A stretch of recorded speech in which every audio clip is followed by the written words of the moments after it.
stock market, bonds, equities, mutual funds, diversification, return, shareholder, investment. These are just some of the words which I am not very familiar with before. But I'm really giving myself a time to study all this para din malalaman ko kung paano ako makapag-grow ng aking pera through right way of investment.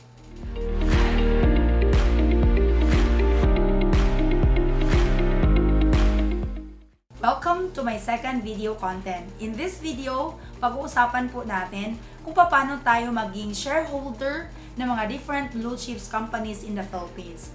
But before that, let me give you a very important concept for you or for us to understand how to grow and make our money work for us. Kasi most of the time, we are the ones working for money.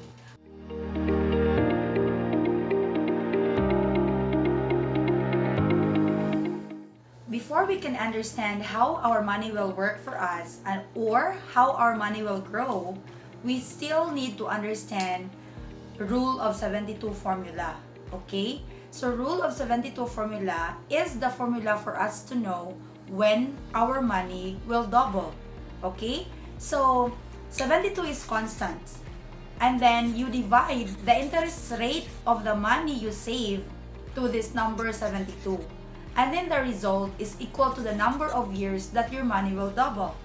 Okay? Example, you are saving in 1% interest rate. So 72 divided by 1 equals 72. Therefore, if you place your money in 1% interest rate, it will take you 72 years for your money to double. So diba, napakagaling ng formula na to. And I just know that maybe 4 years ago. Okay?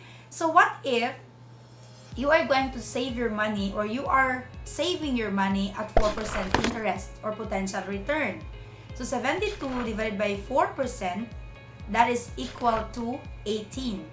Meaning to say, you need to wait for 18 years for your money to double in 4% interest. Or how about you're going to place your money in 8%? So 72 divided by 8, it will take you 9 years to double your money.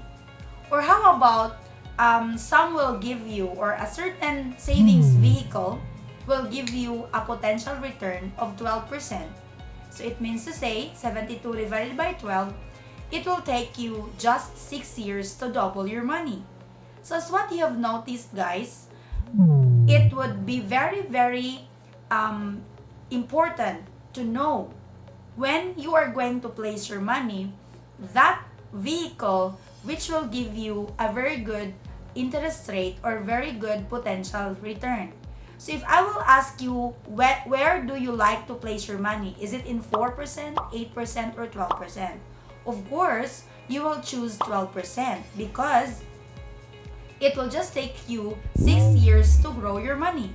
So it means to say, if you will allow this money to be or to grow for a very long period of time, or shall I say long term, if you're going to allow this money to work or to grow for a long term, meaning to say, you can really get a very good return. But, aware ka ba kung saan natin ito ilalagay na may maganda ang potential return? Kasi marami naman dyan na mga usual pinaglalagyan natin ng ating pera, ang konti-konti lang po or ang liit-liit lang po ng interest rate or return. So, kailangan natin malalaman kung saan po natin ilalagay yung pera natin para magkakaroon po tayo ng magandang potential return. Okay, so that's what we're going to talk about this video. We recommend, or it is very recommendable, to also place our money in mutual fund.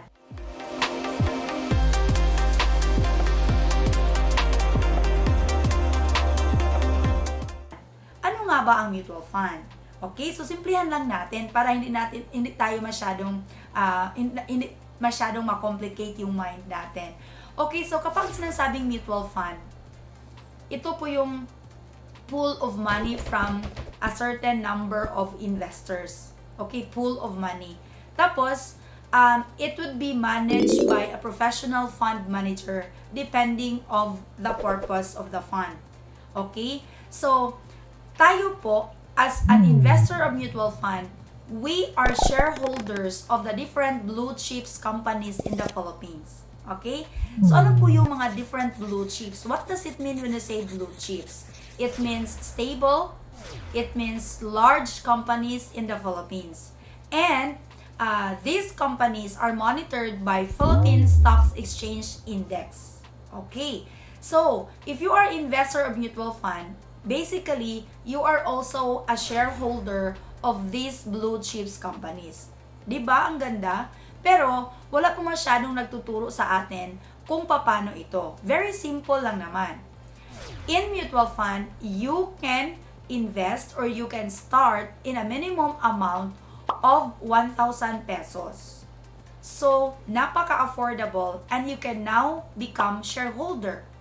So, kailangan po ba na every month ka magbabayad sa mutual fund or every month ka maghuhulog?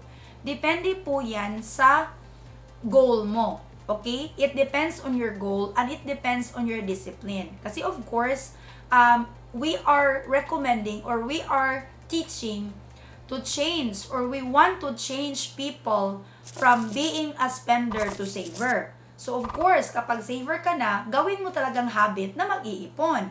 So it's very good for us to invest in the mutual fund regularly. Kasi every now and then, gagalaw po or iba po ang galaw ng shares natin or market. Iba-iba po ang galaw ng market. So, paano po tayo maka-earn sa mutual fund? Very simple lang din. Simplihan ko lang din. So, every time you invest, bumibili ka ng shares of stocks. Okay? Now, next month, kapag bibili ka na naman or mag-invest ka na naman, nakakabili ka na naman ng shares. So, the next month, kapag bumibili ka na naman or naghuhulog ka na naman, another shares po yung nabili mo. It means to say, every time na mag-invest ka or maghulog ka, bumibili ka ng shares of stocks. Pero yung shares of stocks na nabili mo per month, andun lang yun. Nagko-compound. Okay. So, kailan ka po maka-earn? So, you can earn the moment ibenta mo yung shares mo or the moment. For example, you out of 1,000 shares, magbenta ka ng 500 shares, okay, doon ka makaka-earn. Now, paano po malalaman na meron kang tubo sa binibenta mo na shares? Of course, very simple. When you buy that shares or price of shares at an amount of 1 peso and ibinenta mo ng amount is already 3 pesos, it means to say, may tubo talaga. Kasi, when the time that you sell your shares or you redeem your shares, meron ka na pong increase, no? Sa NAV or Net Asset Value per share. Kasi nung binili mo siya is 1 peso, tapos nung ibinenta mo na siya is 3 pesos. So, it means to say, guys, kahit po paiba-iba ang galaw ng market natin, minsan paakyat, minsan pababa, meaning to say, it always fluctuates. So, ang pag-beat lang natin sa fluctuation or galaw ng ating market, it's very simple. Just invest regularly po, no? So that you can beat the fluctuation of the market. Now, advisable din na kapag mag-invest tayo sa mutual fund, dapat long term. Huwag din yung mag-invest ka ngayon, pagkatapos tomorrow, kukunin mo na. Okay? So, bakit po kami nagre-recommend na tayo ay mag-invest sa mutual fund? Kasi, you can become your own money manager. Meaning to say, ikaw po yung nag-invest, pero ma-monitor mo transparently yung shares of stocks na nabili mo. Though, hindi po ikaw ang talagang nagmamanage ng pera mo kasi it is the job of the fund manager who will really manage your money, and it is his job to grow your money. So, siya po ang assigned, no? Assigned fund manager. Siya po ang professional fund manager who will do the research, the monitoring, kung saang blue chips companies dapat ilagay yung pera mo para magkakaroon ka talaga ng profit. Okay?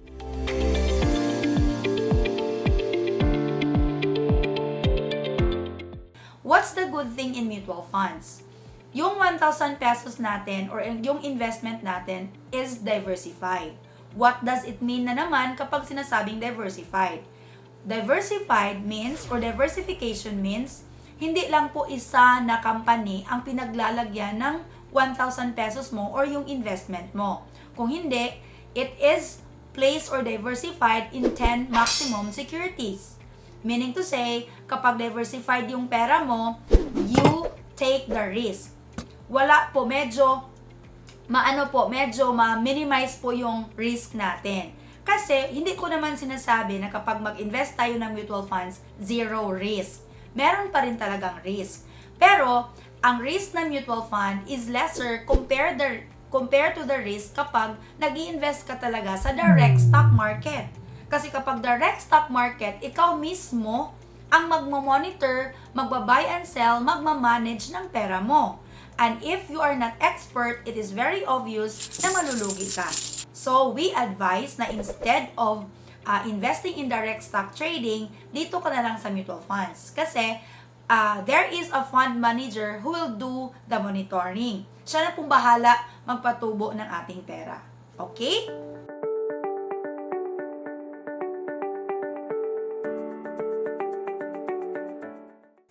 In my realization, there are really factors affecting the growth of our money, or there are really factors for us to consider to grow our money. Number one, we need money to build money.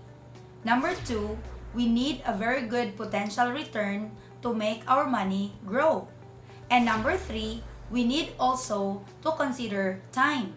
Meaning to say, we let our money grow and grow and grow, and wag muna kukunin. Because time, money, and interest rate is the very factors affecting the growing of your wealth. Now, why are we recommending this? Or why is it advisable to grow your money in a long period of time, to practice saving than spending, and of course, to place your money in a very good interest rate, so that you can beat the inflation and taxes. Kasi, if you are not saving your money in a very good interest rate, which is higher than your tax and inflation, it means to say, you lose money every day. Okay? These are just very simple vocabulary. These are just very simple concept. Pero kailangan talaga nating matutunan. Kasi marami po ang pinaglalagyan ng pera ng ating mga kababayan na mga Filipino na hindi nila alam na napakaliit lang po ang interest ng kanilang pera. And of course, there are some vehicles na tayo yung nagtatrabaho and doon natin nilagay yung pera natin at sila din yung nagpapatubo ng pera natin, pero ang kanilang return sa atin is napakaliit. So that is why guys, it is really very important for us to be financially literate. Kasi kung hindi din tayo literate sa mga concepts, minsan we are enticed with the get rich quick scheme. Akala natin yung bibigyan tayo ng interest ng napakadaling panahon is totoo. So that is now the reason why mas scam yung tao. So ang purpose po natin is to educate. Dapat po nating aralin ang mga concept kung paano talaga tayo mag-invest ng tama. Okay? So, very simple lang yung natututunan natin about mutual funds. So, simply, invest regularly, develop or improve the habit of saving than spending para po, in the future, magkakaroon ka ng passive income. Why? Kasi when your money is working for you ngayon, in the future, when you stop working, you have this money working for you already. This is passive income. This income works even if you stop working. Right? So, I hope meron kayong natutunan, guys.